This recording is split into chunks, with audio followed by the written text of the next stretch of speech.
Kita panjatkan puji kehadirat Tuhan yang Maha Esa, di mana atas berkat-Nya kita masih diberikan nafas kehidupan hingga pada saat ini. Untuk sekarang saya akan menjelaskan mengenai ujian akhir semester sistem operasi dengan dosen pengampu Bapak Jenil Abidin SD MNJ, dengan saya sendiri Ayu Friska Purba dengan NIM F1 S1222058 dari Prodi Sistem Informasi Ruang R002.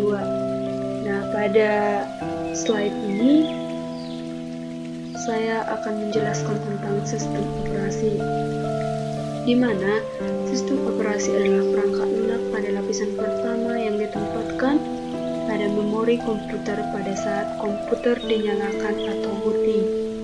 Sedangkan software-software lainnya dijalankan setelah sistem operasi berjalan, dan sistem operasi akan melakukan layanan inti untuk software-software itu. Nah, di sini sistem operasi menurut para ahli. Yang pertama, menurut Lim Rushamsi, sistem operasi adalah perangkat lunak atau software yang dapat melakukan tugas untuk mengontrol dan mengatur perangkat keras sekaligus operasi dasar sistem lainnya, dan juga bisa untuk menjalankan program aplikasi. Menurut Ferry Indayuda, sistem operasi adalah sebuah sistem yang dibutuhkan agar dapat menjalankan semua aplikasi program atau software yang ada di komputer. Fungsi daripada sistem operasi. Yang pertama, memori manajemen. Memori manajemen terbagi menjadi dua fokus, yaitu primary memory dan main memory. Di mana primary memory itu contohnya adalah bagian mana yang sedang digunakan atau mana yang tidak. Mengalokasikan memori ketika diminta oleh proses tertentu, memindahkan kembali ketika proses tersebut sudah tidak membutuhkannya. Yang kedua, prosesor manajemen. Tutorials Point menyebutkan salah satu fungsi operating system dalam multiprogramming adalah menentukan proses mana yang menggunakan prosesor dan jangka waktunya. Yang ketiga, device management. Operating system juga berfungsi untuk mengatur komunikasi perangkat melalui tiap drivernya. Program yang bertugas untuk melakukan ini secara efektif adalah input atau output controller. Yang keempat, file management. Sistem operasi juga berperan sebagai pengatur dokumen, mulai dari detail informasi, lokasi, penggunaan, dan lainnya. Pengaturan ini biasanya disebut dengan istilah file system. Komponen-komponen pada sistem operasi. Yang pertama, file. File merupakan file yang terbentuk atau dijalankan melalui sebuah sistem operasi. Yang kedua, kernel. Kernel adalah perangkat lunak atau software yang membentuk sistem dan memiliki tugas untuk melayani berbagai macam program aplikasi secara aman dan mudah. Yang ketiga, user interface. Sistem operasi mempunyai karakteristik antarmuka yang menjadikan interaksi antara pengguna dengan komputer. Jenis sistem operasi. Yang pertama, Batch OS. Batch OS merupakan sistem operasi untuk menyatukan beberapa pekerjaan dan tidak terlalu berat untuk implementasinya. Yang kedua, Distributed OS, menggunakan beberapa prosesor di berbagai mesin untuk memudahkan komputasi kepada user. Yang ketiga, Mobile OS, operating system yang didesain khusus untuk kebutuhan perangkat mobile. Yang keempat, multitasking atau time sharing OS, sistem multitasking di mana pengguna dapat mengerjakan beberapa tugas secara bersamaan dalam perangkat CPU yang sama. Yang kelima, network OS. Jaringan atau network OS juga berperan sebagai pengatur data, keamanan, user, dan fungsi dari networking itu sendiri. Yang keenam, real-time OS. Real-time OS di mana interval atau jarak waktu pemrosesan dan respons input yang kecil. Pada slide selanjutnya, saya akan membahas tentang manajemen proses. Manajemen proses adalah program yang sedang dijalankan atau software yang sedang dilaksanakan tersebut. Sistem operasi yang disusun menjadi sejumlah adalah proses sekuensial. Konsep dasarnya yang pertama, multiprogramming, melakukan proses satu persatu secara bergantian dalam waktu yang sangat cepat atau bersamaan, atau hardware level. Setiap proses mempunyai satu virtual CPU. Yang kedua, pseudo-paralelisme, melakukan lebih dari satu pekerjaan dalam waktu yang bersamaan, atau pseudo-paralelisme atau user level. Model progres yang pertama, sequential proses atau bergantian. Yang kedua, multiprogramming. Yang ketiga, CPU switching, peralihan prosedur dalam mengolah satu prosedur ke prosedur lainnya. Pada slide selanjutnya, ini adalah hierarki atau proses pengambilan proses oleh proses lain yang disebut dengan paralel. Sistem operasi menyediakan apa yang dibutuhkan oleh proses. Umumnya, proses diciptakan dan dihilangkan selama operasi berlangsung. Yang pertama, create dan destroy proses, menyediakan cara membuat atau create dan menghilangkan atau destroy proses. Yang kedua, fork system call, proses yang identik dengan proses pemanggilnya. Yang ketiga, status proses. Ada tiga status proses.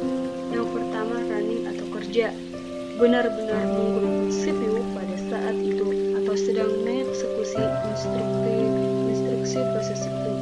Yang kedua, blocked atau terhenti, tidak dapat berjalan sampai kegiatan eksternal terlaksana, bisa berupa proses menunggu atau selesainya operasi perangkat input atau output, tersedianya memori, atau tibanya pesan jawaban.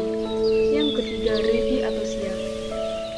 Proses siap dikerjakan tetapi menunggu giliran dengan proses lain yang sedang dikerjakan, atau bisa berjalan sementara berhenti untuk memungkinkan proses lain atau dikerjakan. Nah, pada slide ini kita bisa melihat gambar yang tertera pada slide tersebut. Slide selanjutnya adalah penjadwalan CPU. Penjadwalan CPU adalah pemindahan proses dari antrian ready untuk dapat dieksekusi. Penjadwalan CPU merupakan konsep dari multiprogramming, di mana CPU digunakan secara bergantian untuk proses yang berbeda. Suatu proses terdiri dari dua siklus, yaitu brute input atau output dan brute CPU yang dilakukan bergantian hingga proses selesai. Penjadwalan CPU mungkin dijalankan ketika proses yang pertama running ke waiting time, yang kedua running ke ready state, yang ketiga waiting ke ready state, dan yang keempat terminate. Nah, yang pertama, penjadwalan preemptive. Penjadwalan preemptive mempunyai arti kemampuan sistem operasi untuk memberhentikan sementara proses yang sedang berjalan untuk memberi ruang kepada proses yang prioritasnya lebih tinggi. Lama waktu suatu proses diizinkan untuk dieksekusi dalam penjadwalan preemptive disebut time slice atau quantum. Yang kedua, penjadwalan non-preemptive. Penjadwalan non-preemptive ialah salah satu jenis penjadwalan di mana sistem operasi tidak pernah melakukan context switch dari proses yang sedang berjalan ke proses lainnya, di mana diantaranya berjalan dari running state ke waiting state. Yang kedua, diberhentikan. Pada slide ini adalah algoritma penjadwalan CPU, di mana yang pertama ada First Come First Serve atau FCFS, merupakan algoritma yang paling sederhana dalam penjadwalan proses. Proses yang melakukan request terhadap CPU akan diproses oleh CPU. Implementasinya dengan menggunakan algoritma First In First Out atau FIFO. FCFS bersifat non-preemptive, yaitu proses yang dikerjakan oleh CPU tidak dapat diinterupsi oleh proses lainnya. Yang kedua, Shortest Job First atau SJF. Pendekatan SJF berbeda dengan FCFS. Algoritma SJF tergantung dengan panjang proses yang ada pada queue. Ketika CPU akan melakukan proses, CPU akan memiliki proses dengan CPU burst paling kecil. FGF dapat bekerja dengan node primitive proses perpindahan antara proses di mana satu proses melakukan interupsi terhadap proses yang lainnya, atau disebut juga dengan primitif. Proses primitif dengan menggunakan time quantum atau time slide. Pada slide selanjutnya yaitu deadlock pada sistem operasi. Deadlock adalah keadaan di mana dua atau lebih proses saling menunggu meminta resource untuk waktu yang tidak terbatas lamanya. Analoginya seperti pada kondisi jalan raya, di mana terjadi kemacetan parah. Deadlock adalah efek samping dari sinkronisasi, di mana satu variabel digunakan oleh dua proses. Akibat terjadinya satu mutual exclusion. Hanya ada satu proses yang boleh memakai sumber daya, selebihnya harus menunggu. Yang kedua, hold and wait. Proses yang sedang memakai sumber daya boleh meminta sumber daya lagi, maksudnya menunggu hingga benar-benar sumber daya yang diminta tidak dipakai oleh proses yang lain. Yang ketiga, no preemption. Sumber daya yang ada pada sebuah proses tidak boleh diambil begitu saja oleh proses lainnya.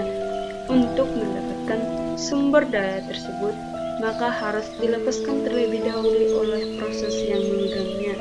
Yang keempat, circular wait.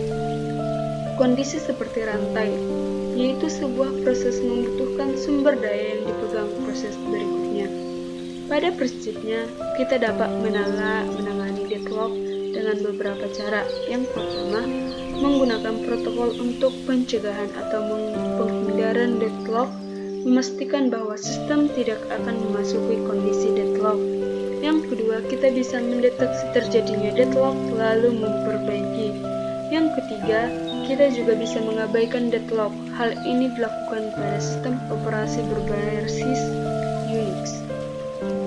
Pada slide yang terakhir, itu mengenai manajemen memori utama, di mana memori utama atau dikenal sebagai RAM adalah sebuah tempat penyimpanan dari word atau byte yang ukurannya mencapai ratusan ribuan atau bahkan jutaan. Setiap word atau byte mempunyai alamat tersendiri.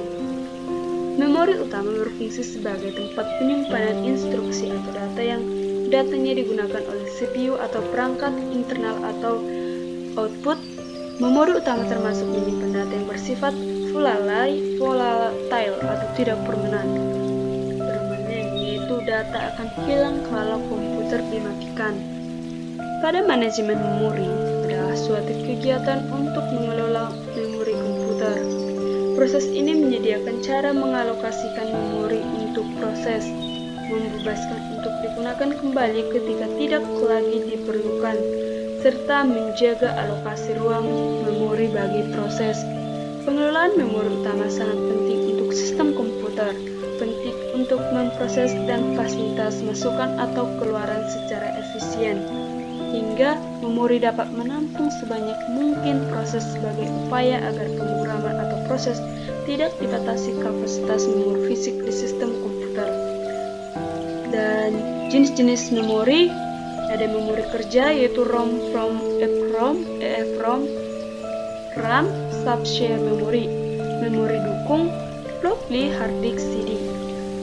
Fungsi manajemen memori yang pertama, utilitas CPU meningkat, tercapai efisiensi dalam pemakaian memori yang terbatas, mengelola informasi yang dipakai dan tidak dipakai, mengalokasikan memori ke proses memerlukan.